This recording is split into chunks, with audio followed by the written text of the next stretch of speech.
फीता। आज मैं जाति जनगणना आधारित पर अपना विचार व्यक्त कर रहा हूँ, जो 1881 से 1941 तक कंटिन्यू हुआ। लेकिन इन लोग 1981 की जनगणना मानते हैं कि जाति जनगणना वहीं तक हुई। लेकिन बता देना चाहता हूँ 1941 में द्वितीय विश्व युद्ध के कारण पूरे विश्व में उथल पुथल मच गया था। जैसे आज कोरोना के कारण उथल पुथल मचा, इस कारण नहीं हो पाया, क्योंकि पूरा विश्व अस्त व्यस्त था। उसमें कम से कम 5 से 10 लाख लोग मारे गए थे। जिससे आज कोरोना में करीब करीब 44-45 लाख लोग की डेथ हो गई है। उसके बाद देश आज़ाद हो गई। उसके बाद 1951 में जाति जनगणना हुआ। लेकिन 1951 में SC/ST की सिर्फ जनगणना करवाई गई। उसका कारण था कि उस समय OBC उतना पढ़े लिखे भी नहीं थे, उतना ध्यान भी नहीं देते थे। उस समय धरती पर ही अपना लिखा पढ़ी करते थे, लकड़ी का वो पेन बनाते थे, धरती को कागज बनाते थे। आज वो 1951 का OBC नहीं है ना, 1951 का भारत है, या 2021 का भारत है, 2021 का OBC है। इस कारण इसको बलवाने की कोशिश नहीं करे। इसी पर एक दोहा भी है, 7 समंत की मसी करो, लेखनी सब बन राई, धरती सब कागज करो, जाति गुण लिखा न जाए। अब इस तरह से 2021 में गवर्नमेंट को जाति जनगणना करवाना पड़ेगा, नहीं तो OBC जो मुख्यमंत्री हैं, जो एक्टिव हैं, जो सामाजिक कार्यकर्ता हैं, लीडर हैं, वो करवाने के प्रेशर देंगे। और यहाँ तक कि जो OBC MP है वो भी प्रेशर देंगे।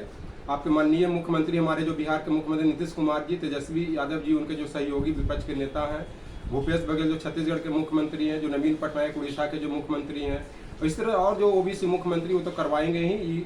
इन लोग BJP की गोद में खेलने वाले मुख्यमंत्री नहीं, अपना निर्णय लेते हैं। तो मैं इस पर बता देना चाहता हूँ कि जो अभी जो जनगणना की बात हो रही है, अगर गवर्नमेंट 15% रिजर्वेशन नहीं देती EWS को, तो ये बात ही नहीं बनती।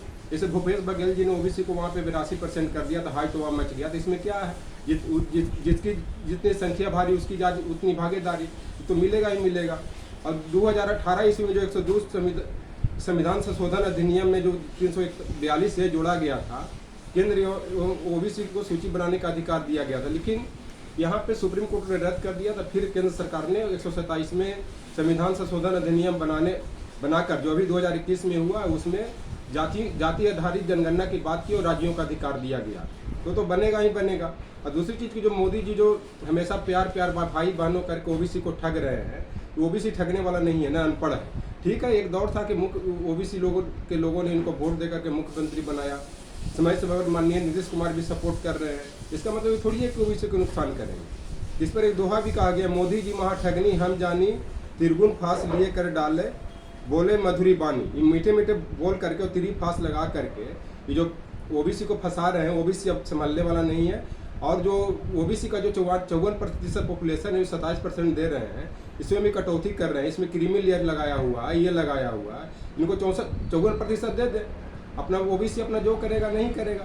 अब जिसकी संख्या, जिसके वोट पे आप राज कर रहे हैं, प्रधानमंत्री बन रहे हैं, उसको आप पास आउट कर रहे हैं, आउट कर रहे हैं। और जिसकी संख्या 15% है, जबकि आपको अपर कास्ट का पूरा वोट भी नहीं देता है, और उस पर ये कर रहे हैं, तो आपको OBC भी छोड़ेगा तो आपको सत्ता भी जा सकती है। हो सकता है कि अभी जो MP है वो भी आपको OBC MP हैं, जो भी प्रेशर देंगे आपको।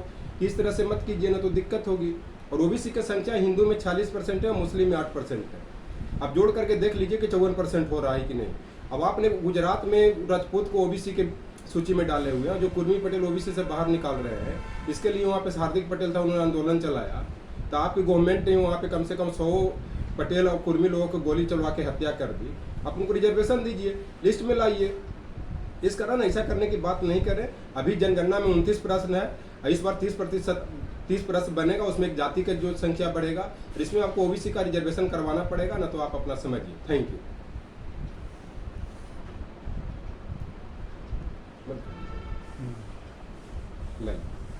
एक फोटो खींच लीजिए, बंद कर दीजिए पहले।